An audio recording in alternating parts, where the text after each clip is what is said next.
9 dead in a fatal mid-air crash. A 4-day work week? How about a 4-day school week?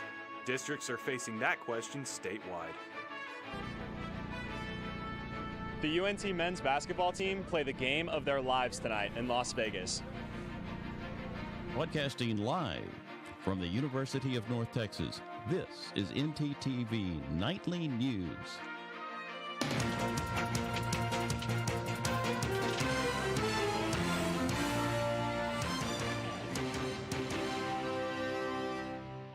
Breaking news tonight, former President Donald Trump has been officially indicted by a grand jury in New York.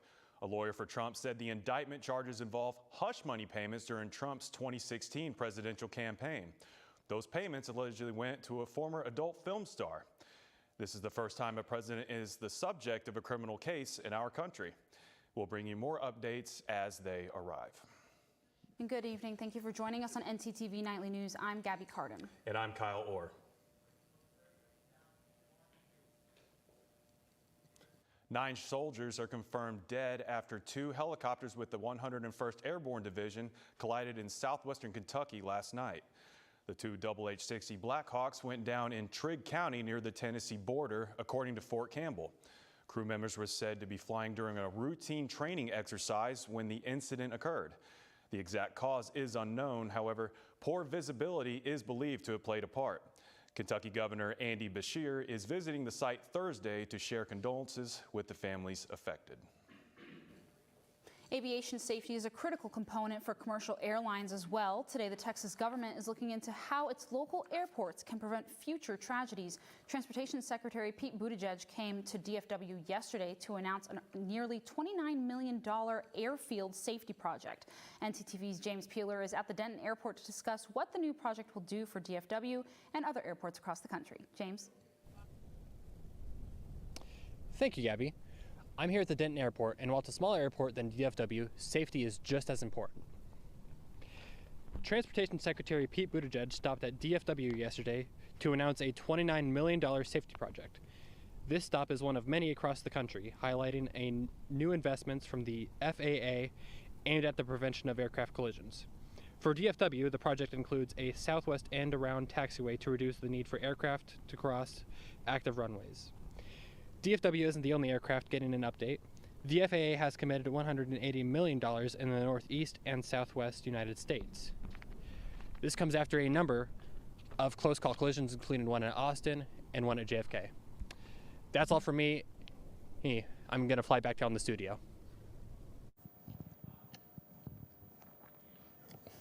Thanks, James. Well, Gabby, it's been a rather dreary day. I mean, it looked as if bad weather could happen at any moment. Yeah, let's hope not. I was getting a little drizzle on the way here, but let's check in with Armando Berry to see how the rest of the day's weather is going to play out. Armando? Yeah, hey Kyle and Gabby, I'm going to tell you guys a little bit more about what we can expect, where the storm chances will be, and things like that later on in my full forecast. But now let's take a look at what we've experienced today right now. Currently right now, it's a cloudy and windy day, and that's mainly because of those 17-mile-per-hour winds. Right now outside, it's 69 degrees. And if we look at tonight's conditions later on around 9 p.m., we're going to see it get even windier. It's going to get to 20 miles per hour. Temperature's going to stay relatively around the same at 70 degrees. Now let's take a look at tomorrow's conditions. I got some good news. The sun is expected to come out a little bit. It's going to get a little bit higher, around 80 degrees and things like that. And that wind's going to pick up even more, so be prepared for that when we step out the door. Like I said, I'll tell you more later on in the forecast. Let's send it back to Kyle and Gabby at the desk. Thanks, Armando. A scare today at North Carolina Community College where 2 suspects are still at large after a reported shooting. Winston-Salem police say that the officers responded to reports of shots fired on the main campus of Sci-Tech Community College just after 10 a.m. Forsyth Tech sent an active shooter alert urging all students, staff, and faculty members to go into immediate lockdown around noon, and police and the college gave updates stating that there was no active shooter on the campus. Drones were sent up into the air and a helicopter circled the school in search for the armed suspects. Nearby schools sheltered in place while parents arrived on the scene to find their children. On-site officials confirmed there were no active shootings, but the search for the suspect continues. And also continuing is the national teacher shortage. It has devastating effects across the American education system and the country. But some districts in Texas have decided to combat this ongoing problem in their own way. Kyle Orr has more. Kyle?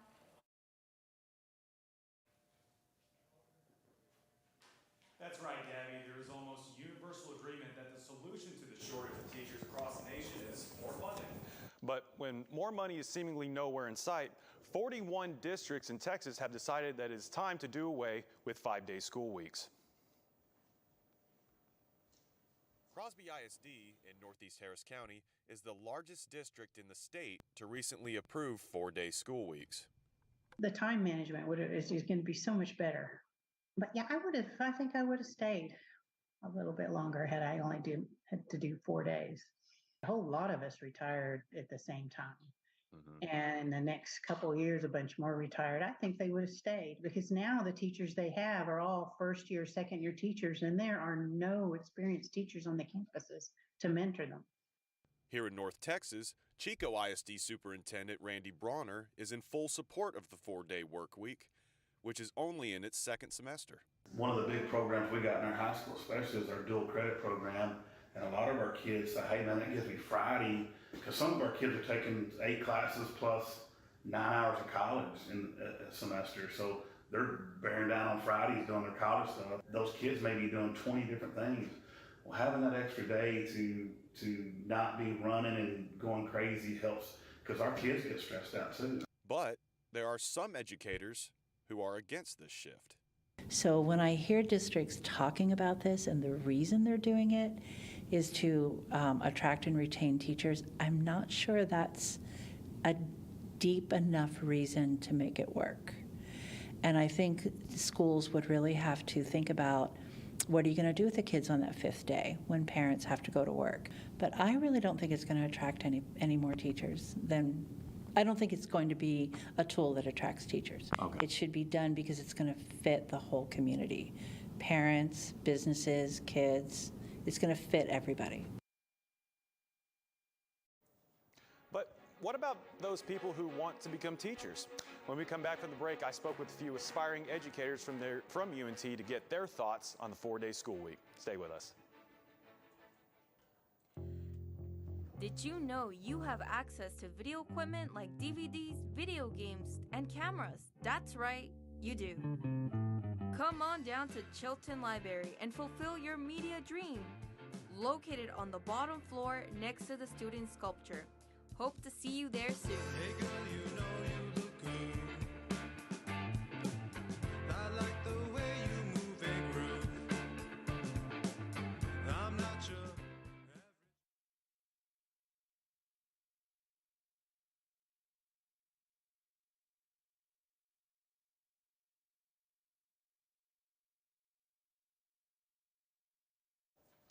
Welcome back to ntTV News. Since the onset of the COVID-19 pandemic, attrition rates for teachers in Texas have been on the rise.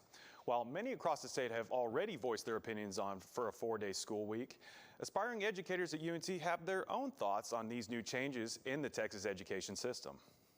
So, I mean, would you agree with that? Yeah, I mean, I think teachers do a lot of work in their free time or during their weekend, so having that one day where they can prep lessons, print worksheets, like all that stuff, it'll definitely be beneficial for them getting more work done and also the students because the teacher's more prepared that way. I don't think that it would necessarily attract me over a 5-day work week. I think that I would be fine either way. I think it definitely would depend on the district. I know that the district is what a lot of educators are looking at when they go into a new job. They're looking at policies of the district and other aspects of the district. There's no way to cut corners in education, so the same amount of work is going to be there regardless of the amount of days of the school week.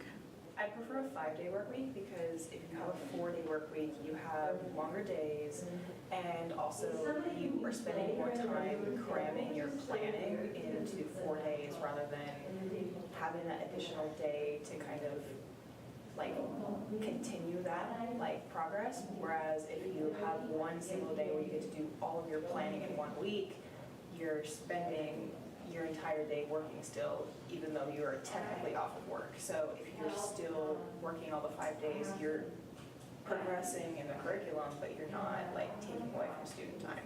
I would pick the 4-day work week. I think because we're so used to the 5-day 40-hour week that it would be like kind of a nice change just to kind of test and see how it affects us. Having that extra day, you're able to spend time with your family and friends, but also instead of having that day that you're teaching the class, you're preparing yourself, and then you have 2 extra days instead of just having the Saturday and the Sunday. I know teachers are super busy, and I'm kind of preparing myself for that, so I think a 4-day work week would be very nice. It's no doubt that change is coming to the Texas school system. With a lack of funding and no definitive solution to the teacher shortage, it's not a surprise that many districts are done waiting for help and are instead taking matters into their own hands to give teachers, administrators, and students the tools they need for success. That's all I have for you now. Back to Gabby at the desk.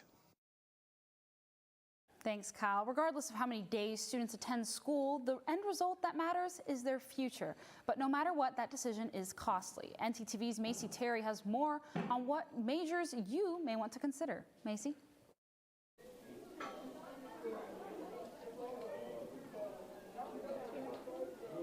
Many college students have a hard time picking a major. This process can be incredibly difficult as the job market is very unpredictable. But the Department of Education gathered data from the 2020 and 2021 school year to come up with a list of the most and least lucrative college majors. Some of the most lucrative majors include marine transportation, chemical engineering, and computer engineering. Some of the least lucrative include graphic communications and film, video, and photographic arts. Some of the lowest earning majors still earn less than a living wage. But it still remains true that college graduates earn a lifetime more than non-college graduates. That's all I have for you on this topic, but regardless of what major you choose, if you're in college, you probably have some debt. Didn't on a Dime reporter Deja Jackson has some ways to help. Deja? That's right, Macy. We all need help with our money spending when it comes to being college students. Well, if you've ever felt overwhelmed about money in any way you need help managing, we have the resources you need right here on campus at the Student Management Center. I spoke with the director here on campus, located in Chestnut Hall. Here's more.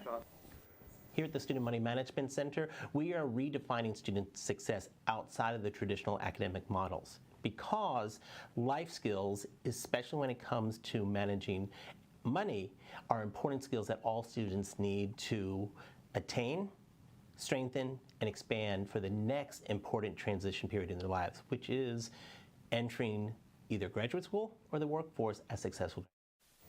This offers us to have a chance to learn more about managing our personal finances, as well as improving our knowledge, skills, and awareness to become financially successful. The next clip will show you a small intro to a system they have developed to help us manage our money and plans for the future. A budgeting model. It's called the Money Pro model, and we use the acronym PRO to define the 3 foundational skills that students will really bring to an A+ level if they put it into practice, and that's planning, recording, and observing. And hopefully any way that they are managing or budgeting their money, they bring those core skills to the forefront. If you want to know more and get a taste of what the Money Management Center does, then stop by the Union next Monday between 11:30 and 1:30. They will be kicking off a gift back to the campus community called Money Month, where they have filled the entire month of April with an in-person and online programs and events for the students to participate in. As you can see, one of their events they will be hosting next Wednesday is called Dates on a Dime, and this event will dedicate on how to have fun without hurting your pockets. For more information, you can check out their social media handles or scan this QR code to register for more fun events they have planned. I personally will be attending their Dates on a Dime event to have some fun while learning how not to be broke while being a college student. That's all I have for Dates on a Dime. Back to you at the desk. Thanks, Deja. That sounds like a great plan, but another plan I'm having to prepare for is my AC bill coming up, because I want the warm temperatures to come back, Kyle, but I'm not willing to use my AC. Yeah, I mean, I've only had one real day to tan. I repeat, one real day to tan in the past several weeks. So let's head to Armando, see if our wishes are coming true anytime soon. Armando? Hey Kyle, yeah, your tanning chances are looking kind of iffy, but here's why. Let me explain. So what we're seeing right now, what we've actually experienced for most of the day is a warm front moving across North Texas throughout the day. Well, Armando, how does this really matter to me? Well, 2 ways in 2 days. So tonight, what we've experienced is that warm front has moved up and it's accumulated into what's called a strong cap over Sherman area. And then let's go ahead and move into our state map, whereas we're going to see how it's affected us more throughout the state. Now over here in El Paso, that's where they're going to experience more sunny, cloudy temperatures. As we move into the Lone Star State some more, is where we're going to see more windier and cloudy variety of that throughout the rest of the day. Now let's go into our 7-day forecast to see what we have in Denton. A theme of warmer and cooler nights throughout this next week. Some rain chance about it. Make sure you keep a jacket on you on Sunday and Thursday, where we're going to see some scattered thunderstorms that night. That's your full forecast. I'll send it back to Kyle and Gabby at the desk. Thanks, Armando. Well, hopefully the rain doesn't dampen moods too much, as we got a watch party to go to. Yes, let's see how our sports reporter Spencer Grant is holding up, waiting for tip-off. Spencer, how's the party? Well, Gabby, this is what I like to call the calm before the storm. But if Tuesday night was any indication, these Mean Green Maniacs are about to go crazy in support of their team tonight. I'll have more on this later, after the break.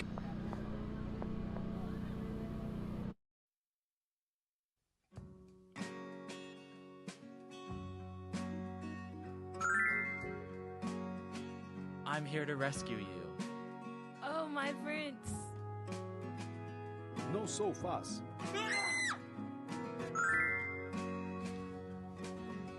This story's going to be awesome.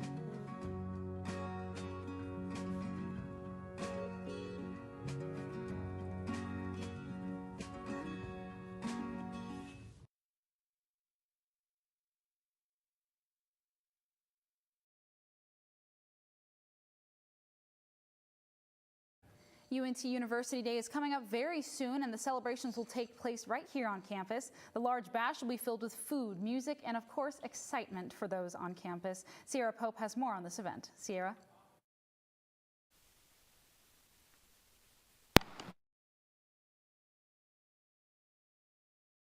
Thanks, Gabby. April 14th is an important day at UNT. Not only is it International Students Day, but it's UNT University Day, where we celebrate North Texas State College becoming North Texas State University. The Division of Student Affairs will be hosting the UNT celebration right here in the Library Mall at 11 a.m. to 1:30 p.m. on April 14th. Come and enjoy this free event with food, vendors, student and department tabling, the annual flag parade, and even a ceremony that includes remarks from the UNT president and Denton mayor at 12:15. Trust me, you do not want to miss the celebratory event at our Denton campus, UNT at Frisco, or Discovery Park. For more information regarding each location, please visit studentaffairs.unt.edu. Back to you guys at the desk. Thanks, Sierra. Baseball fans everywhere have been grabbing their hot dogs and Cracker Jacks in preparation of the MLB's opening day today. That's right, baseball season has sprung back in action at Wrigley Field in Chicago, where the Cubs took on the Milwaukee Brewers for the first game in their series. Other games are soon to follow, as this is only the beginning for the exciting newly redone league.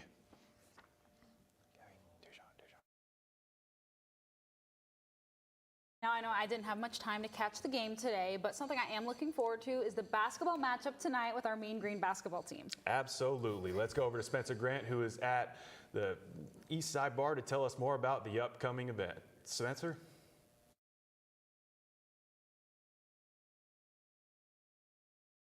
That's right, Gabby.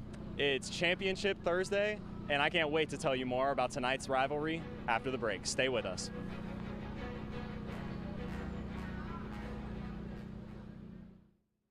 Wish there was a safe place to confide in? Wish granted. At UNT, we offer counseling and testing services to students located on the 3rd floor of Chestnut Hall.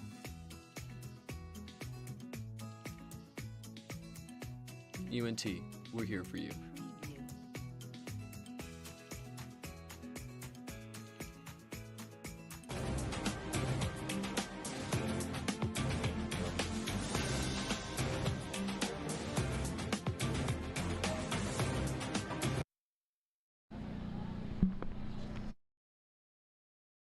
Championship week here in Denton, Texas, and for the first time in history, the North Texas Mean Green will play in the NIT Championship game tonight, hosting a familiar foe in UAB.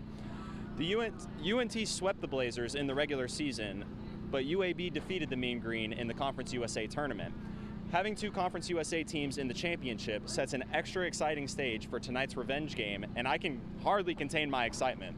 However, Mean Green fans should prepare themselves for a statement regarding the future of head coach Grant McCasland follow the game. According to Lubbock sports reporter Zach Fox, McCasland is set to be named Texas Tech's new men's basketball head coach. UNT fans will have to wait until an official announcement is made after the game. It may be opening day for baseball, but the UNT softball team is just about to kick off, but not quite the one you're thinking of. Nice weather slowly returning here in Denton. Intramural sports are back at North Texas. Softball is underway, and one organization is especially excited for the opportunity. The UNT Talons make sure school spirit never fades and are in charge of iconic events like the annual bonfire. To these students, this chance to compete is an opportunity to grow closer with those around them. I would definitely say just being a part of this organization has just been a big part of my life. Just being at the University of North Texas, I was looking for an outlet, especially during COVID, and being a part of Talons has really impacted my social life in a positive way. I've just really enjoyed being a part of this. The atmosphere of intramural softball can be hard to fully step away from, and current students aren't the only ones that feel this way, as one former student explains. Because I used to play a lot of sports when I was younger, and then when college started, I had to focus more on careers and all this stuff. But intramurals was a great way to, even though I still am busy with school and work and all this other stuff, it was a great way to just hang out with people again and kind of relive the glory days a little bit. Right. And just be able to play my favorite sport again with my friends. That's awesome. I love that. Despite a tough loss, the Talons aren't losing confidence in themselves. Out the situations, there were some throws that we shouldn't have made, and there was some good plays, but at the same time, we just need to think about how we're playing the game and just the situations in which we have runners on second, and we're just making hard throws when there's runners on base. So I think that's something that we need to work on for our next game. Be sure to come out next Wednesday night and support your Talons as they look to secure a spot in the upcoming playoffs.